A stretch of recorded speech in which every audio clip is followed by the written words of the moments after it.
to the channel. This time of year is when I tend to do a ton more baking. We aren't rodeoing during the winter months. We do a little bit here and there, but we're not in any form of a series or anything like that. So we're home a little bit more and we're just indoors, and I'm not bringing stuff in from the garden and trying to put that food up. So it just seems to be the time of year that I bake a lot. And that is really fun. The girls love having baked goods around all the time. However, it's not so fun to your insides when you are overdoing it with sugars and sweets. So I am always looking for ways to have some form of a sweet for them, but not overdo it and be eating sugar constantly. So we had a lot of sweets over the last couple weeks, I would say, with Thanksgiving and pies and cookies. I have my whole family house here, so we decorated Christmas cutout cookies, all of that. So we have had a lot of sweets so far. So I wanted to fill my cookie jar, and they're out working cattle, and so I thought it'd be a nice little surprise. So I'm going to make some molasses cookies that are gluten-free, and typically you would add in sugar. I'm going to actually add in coconut sugar. Now, this is still a sugar, so I say this all the time. When you're trying to avoid sugar, then you just need to avoid sugar. But if you are trying to find different substitutes for sugar, coconut sugar has a lot of vitamins and minerals in it that is really healthy, that are good for us. And so it does bring a different nature. However, it is still a sweetener, and any sweetener that is overdone is not going to be good for us. It is going to spike blood sugar. It's going to do all different things. So you just need to be mindful of that. If you're taking the same amount of sugar intake that you normally do, and you're just substituting it for a natural sugar like honey, maple syrup, coconut sugar, all of that, you're really not doing your body any justice. So yes, those sugars, the more natural sugars, are probably better for you in some way than normal cane sugar. They are still a sugar to our bodies, and so we need to be mindful of how much we are taking in and not overdoing it. So I have a cup of butter here that I've set out on the counter that I'm just softening right now, and I am going to use my stand mixer to make these molasses cookies up. Over here, I just made up another batch of my all-purpose gluten-free flour blend.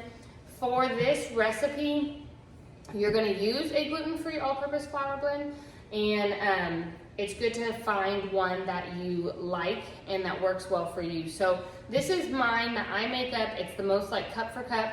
I share it in my digital cookbook, the recipe there. I don't have it on the blog.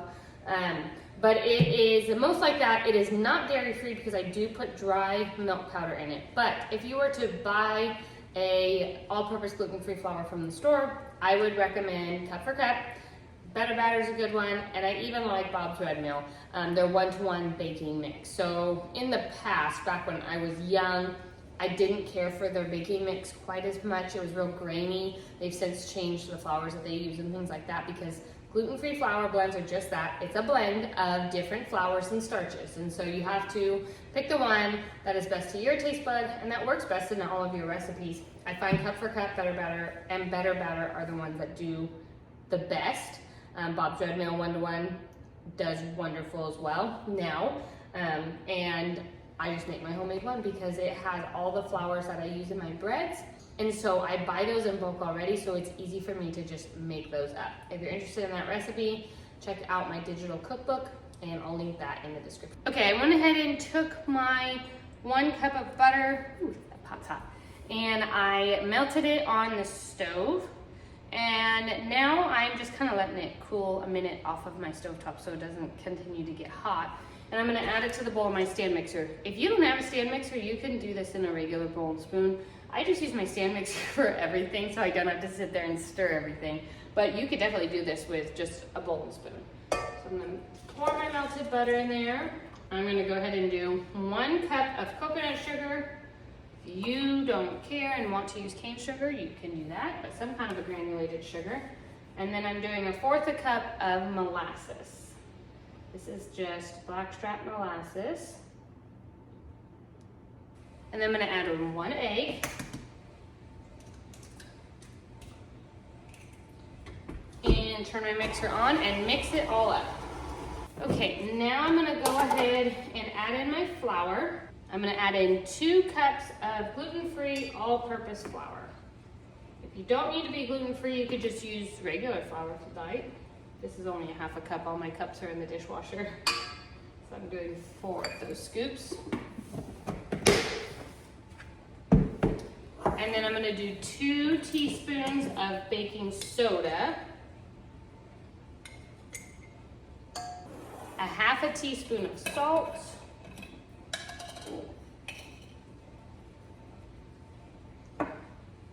and then you're gonna wanna add in some really yummy spices. So I have cinnamon, ginger, this one's not in a pretty jar, cloves, ground cloves. All right, I'm gonna do a 1/2 of the ground cloves,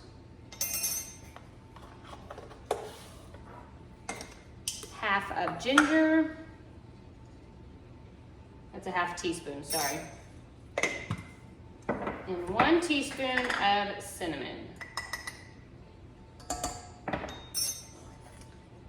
Now you're just going to turn your mixer on or use a spoon to mix it all together. Okay, so the dough is all mixed together, and now at this point I am going to take it and stick it in the refrigerator for 1 to 4 hours. This is going to firm up your dough so you can form them into balls. So really the recipe I had found where I've tweaked it to my own liking said 4 hours was the minimum. I did it last time for an hour and I didn't have a problem with that. You just want your dough to firm up a little bit. So I'm going to stick this in the fridge and I'm gonna let it get solid, a little bit more solid, and then we'll go ahead and roll them into balls and get them baked. All right, so it has been, it's probably been about 2 hours, and I kind of felt my dough and it's definitely hardened and come together. I went ahead and started my oven at 375 degrees, and now I'm just gonna take a scooper here, and this is just one of those cookie scoops I got on Amazon a while ago, and I'm gonna roll it into a ball. Now, I'm trying to stay away from cane sugar right now, so I'm just actually going to do these without rolling it. If you wanted to do them like the traditional molasses sugar cookies, then you can actually take this ball of dough and roll it in some granulated sugar, and that would, they're very delicious that way too. But I'm just staying away from that, so I'm just doing it without rolling it in the sugar, and I'm just gonna put each individual cookie, and I'm kind of flattening them in my hand just slightly so they're a little puck. And I'm putting them about 1.5 to 2 inches apart on my cookie sheet, and I'm going to fill my pan here, and then we'll get them in the oven. They'll bake for about 10 to 12 minutes.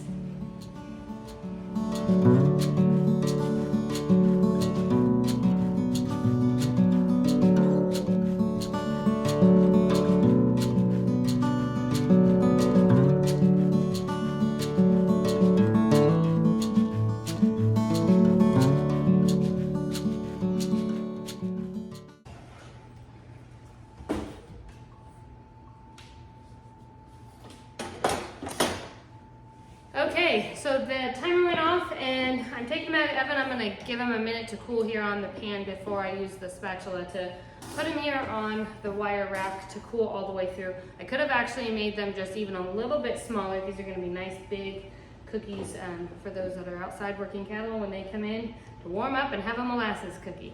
I hope that this was helpful for you, gave you another idea of what you can do it as a baked good in the wintertime, a gluten-free baked good, and to minimize the sugar on it. And make sure to like and subscribe to the video. I send out one new video every single week. Jump on over to the blog and put in your email address. I send out an email a week over there, and it always has the recipe, the video of the week, different kind of farm life, and different posts that I make on there. I hope this video was helpful, and we'll see you next time. Take care.